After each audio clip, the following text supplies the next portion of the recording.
Good morning friends, welcome to my YouTube channel. शोनो बंधुरा शोनो, आज बानालाम आमी भेज मोमो। प्रथमे मयदाटाके सादा तेल নুন দিয়ে आध घंटा मेखे ढाका দিয়ে রেখেছিলাম। সবজিগুলো আমি কেটে নিয়েছি। এরপর কড়াইয়ে তেল গরম হয়ে গেলে পেঁয়াজ, আদা, রসুন, কাঁচা লঙ্কা কুচোনো দিয়ে দিলাম। একটু নেড়েচেড়ে ভেজে নেব। দেখো লাল লাল ভাজা হয়ে গেছে।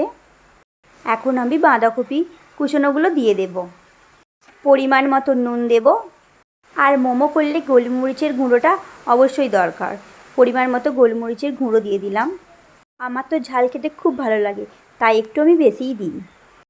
এটা 5 মিনিট ধরে ভেজে নিলাম। এটা কিন্তু একদম হলুদ ছাড়াই বানাতে হবে। দেখো বাঁধাকপিগুলো সেদ্ধ হয়ে গেছে। একটা পাত্রে ঢেলে নিলাম। আগে থেকে মেখে রাখা ময়দাটা লেচি কেটে হাতের সাহায্যে গোল গোল করে নিলাম। লুচির মতো করে বেলে নিলাম। এরপর হাঁড়িতে জল গরম বসিয়ে দিলাম। একটা ফুটো জামবাটি তেল মাখিয়ে হাঁড়ির মুখে দিয়ে দিলাম। এবার আমি মোমোগুলো বানিয়ে ফেলি।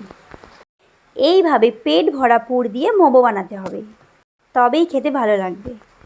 সব মোমোসগুলো আমি বানিয়ে ফেলেছি। ফুটে গেছে। মোমোসগুলো আমি দিয়ে ঢাকা দিয়ে দিলাম। 10 মিনিট ঢাকা দিয়ে রাখার পর দেখো মোমোস রেডি। চলো এখন আমি মোমো খাই। তোমাদের ভিডিওটি ভালো লাগলে লাইক, কমেন্ট, শেয়ার। বাই।